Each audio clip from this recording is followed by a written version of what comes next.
In this lecture, we will talk about the historical urban development in Southeast Asia.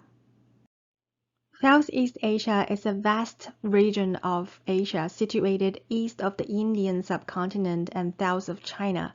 It consists of two dissimilar portions, the mainland Southeast Asia and a string of archipelagos to the south and east of the mainland, which is also called the insular Southeast Asia. This area is the Malay Peninsula. It belongs to the mainland Southeast Asia, but it also shares many ecological and cultural affinities with the surrounding islands, and thus functions as a bridge between the two regions. In total, there are 11 countries in this region. In mainland Southeast Asia, there are Myanmar, Thailand, Cambodia, Laos, Vietnam, and the small city-state of Singapore at the southern tip of the Malay Peninsula. Malaysia is both mainland and insular, with a western portion on the Malay Peninsula and an eastern part on the island. Insular Southeast Asia consists of Indonesia, the Philippines, Brunei, and East Timor. In this lecture, we will cover three major sections: the pre-colonial cities in Southeast Asia, the impact of European colonialism on Southeast Asian cities, and the recent urbanization trends after independence. Between approximately 150 BCE and 150 CE, most of Southeast Asia was first influenced by the more mature cultures of its neighbors to the north and to the west, which were China and India. Sinicization is a process by which non-Chinese societies are influenced by Chinese culture. In a similar fashion, Indianization means the spread of Indian culture in non-Indian societies. The process of Sinicization and Indianization fundamentally changed Southeast Asia. There are both differences and similarities between Chinese and Indian influences in Southeast Asia. These two maps are the areas of Chinese territories during Chunqiu period and Han Dynasty. The Han Dynasty of China encroached the northern part of Vietnam at the end of the 1st century BCE. Vietnam gained independence only until 939 CE, so Chinese influence was mostly achieved through tributary arrangements between China and Vietnam. In contrast, there is no evidence of Indian conquests, colonization, or even extensive migration in Southeast Asia. In other ways, the processes of Indianization and Sinicization were remarkably similar. They provided writing systems and literature, systems of statecraft, concepts of social hierarchy and religious belief. All of these were of intrinsic interest and pragmatic significance to Southeast Asians of the day. In the week of Greater Middle East, we've talked about the spread of Islamic culture through trade, missionary, and pilgrimage routes. Muslim traders from the Middle East and India long had traveled the sea route to China. It seems likely that they traded and settled in the port cities of Sumatra and Java as early as the 9th or 10th century. The conversion process is gradual. Nowadays, Islam is the dominant faith in Malaysia, Brunei, Indonesia, and the southern Philippines. Buddhism dominates the religious pattern of most of the mainland. The spread of Christianity came with European contact. Catholicism is most important in the Philippines and southern Vietnam. Two principal urban forms emerged in pre-colonial Southeast Asia, the sacred city and the market city. Even though both types of cities performed religious and economic functions, they had many differences. First, sacred cities were often more populous. Wealth was gained from appropriating agricultural surpluses and labor from the rural hinterlands. Market cities, on the other hand, were supported through the long-distance maritime trade of pearls, silks, tints, porcelain, and spices. They tend to occupy more restricted coastal locations and thus had more limited hinterlands. Second, sacred cities were centers of administrative, military, and cultural activities, whereas market cities were mostly centered on economic activities. In physical layout, sacred cities were planned and developed to mirror symbolic links between human societies on earth and the forces of heaven. Monumental stone or brick temples commonly occupied the city center.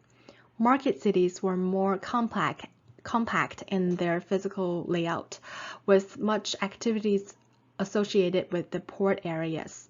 Lastly, compared to sacred cities, market cities were ethnically more diverse, populated by traders, merchants, and other travelers from all parts of the earth. The best known and most famous of all inland sacred cities in Southeast Asia is Angkor. Angkor is the capital of the Khmer Empire. At its peak, the Khmer Empire covered present-day Cambodia and parts of Laos, Thailand, and Vietnam. The Khmer Empire was founded in 802 CE. By the 12th century, it contained a population of several hundred thousands. According to some historians, its population may even have exceeded 1 million.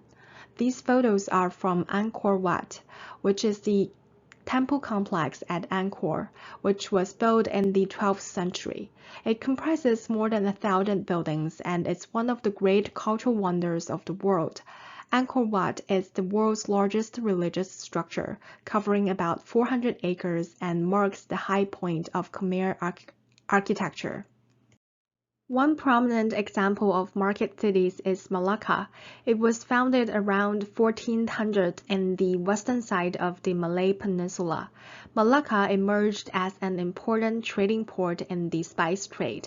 Even though Malacca never had a permanent population of more than a few thousands, it was an extremely vibrant city, inhabited by many foreigners as well as indigenous Malays.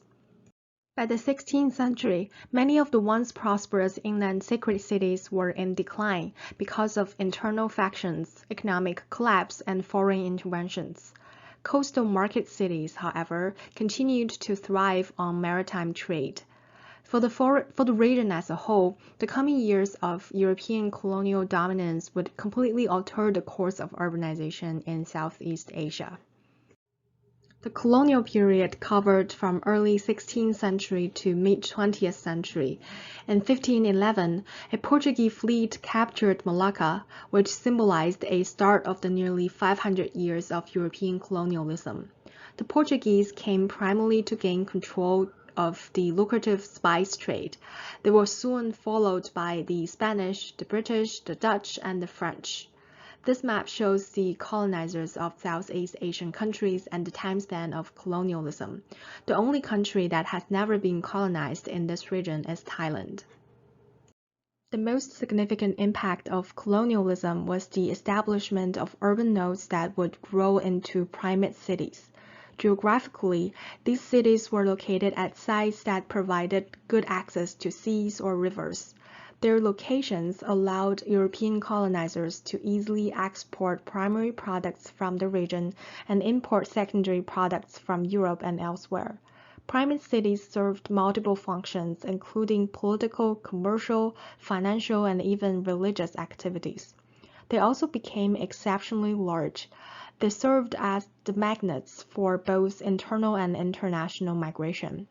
The result of the growth of primate cities and their dependence on maritime trade contributed to the decline of inland cities. In this manner, the urban system of Southeast Asia was turned inside out, as development was encouraged on the coast and suppressed inland.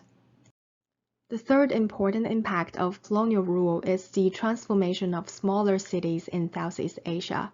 This included the establishment of mining towns such as Ipoh in Malaysia, or regional administrative centers such as Medan in the island of Sumatra.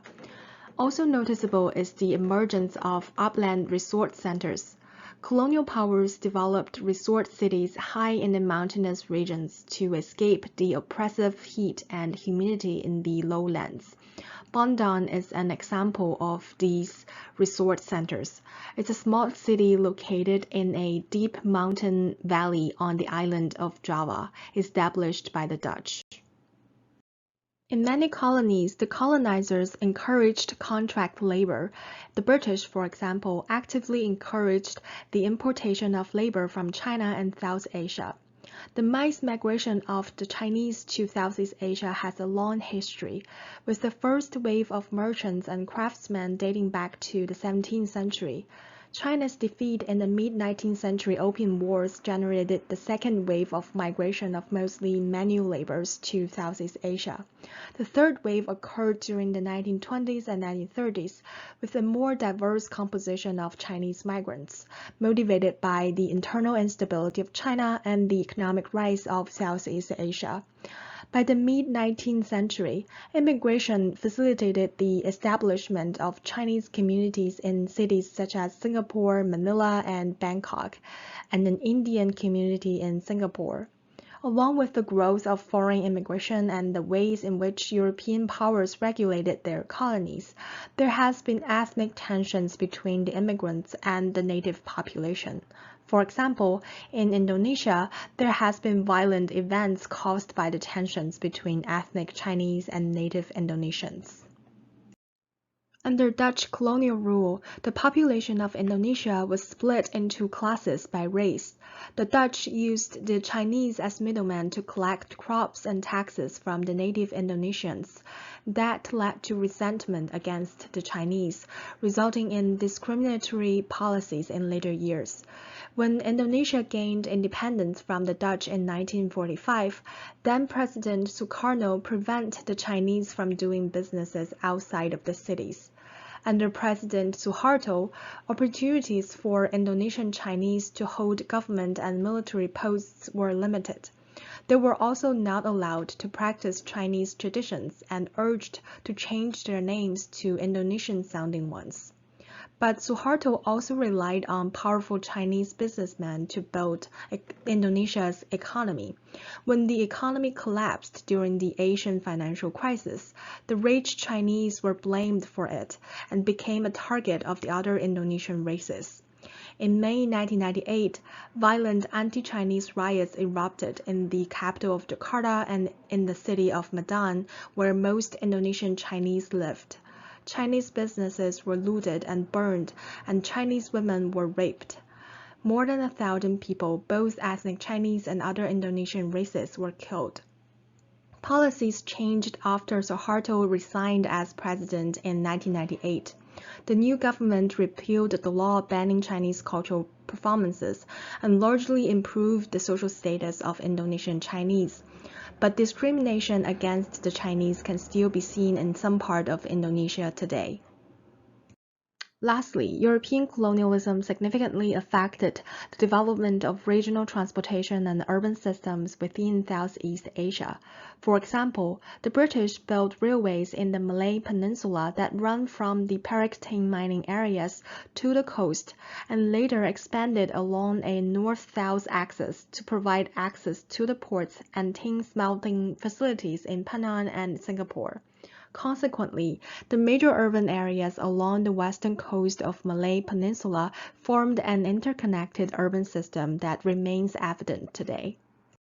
After independence from colonial powers, Southeast Asian countries experienced substantial population growth and urban growth, but their urbanization rates are still very low.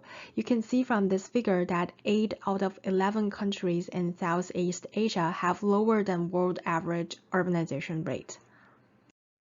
From this map, you can also see that Southeast Asia is one of the less urbanized regions in the world.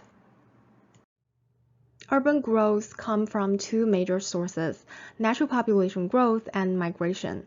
Natural population growth rate is calculated as births minus deaths per 1,000 population. This figure shows the natural population growth rate of Southeast Asian countries from 1950 to 2015. You can see that the majority of Southeast Asian countries have a higher natural population growth rate than the world average, which contributes to the fast-growing population of primate cities in Southeast Asia. You may also find the curve of Cambodia very outstanding, because it dropped below -1% in the late 1970s. We will talk about what happened in Cambodia in the next lecture of distinctive cities. In addition to natural population growth, a significant portion of urban growth is contributed by rural to urban migration. In Southeast Asia, many cities are impacted by seasonal circular migration. Many migrant laborers are able to circulate between rural villages and urban sites depending on the season. During the peak agricultural period, they work on the farms near urban areas, while during downtimes, they participate in the informal economy in the city.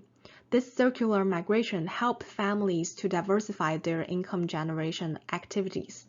The advances in transportation systems help to make circular migration more viable. The most significant development in the world economy during the past few decades has been the increased globalization of economic activities, which have given rise to a new international division of labor and the growth of transnational corporations. There has been a shift of manufacturing sector enterprises from developed to developing countries. Southeast Asia is one of the destinations of these manufacturing activities, which has boosted the industrialization and economic growth of Southeast Asian countries.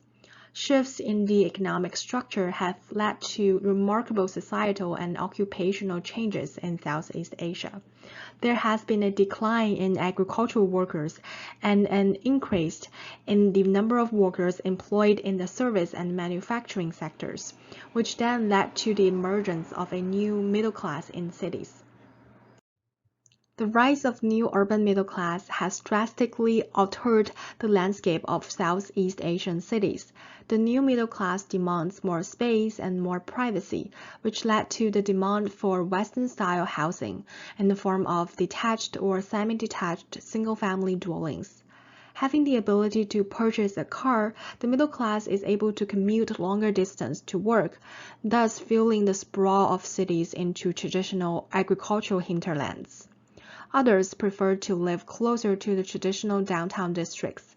This gives rise to the proliferation of condominiums and apartment complexes. Along with the growing spending power of the middle class, there is also a mushrooming of recreational facilities like shopping malls, country clubs, coffee shops, theaters, and galleries in cities. This is the end of this lecture. Thanks for watching.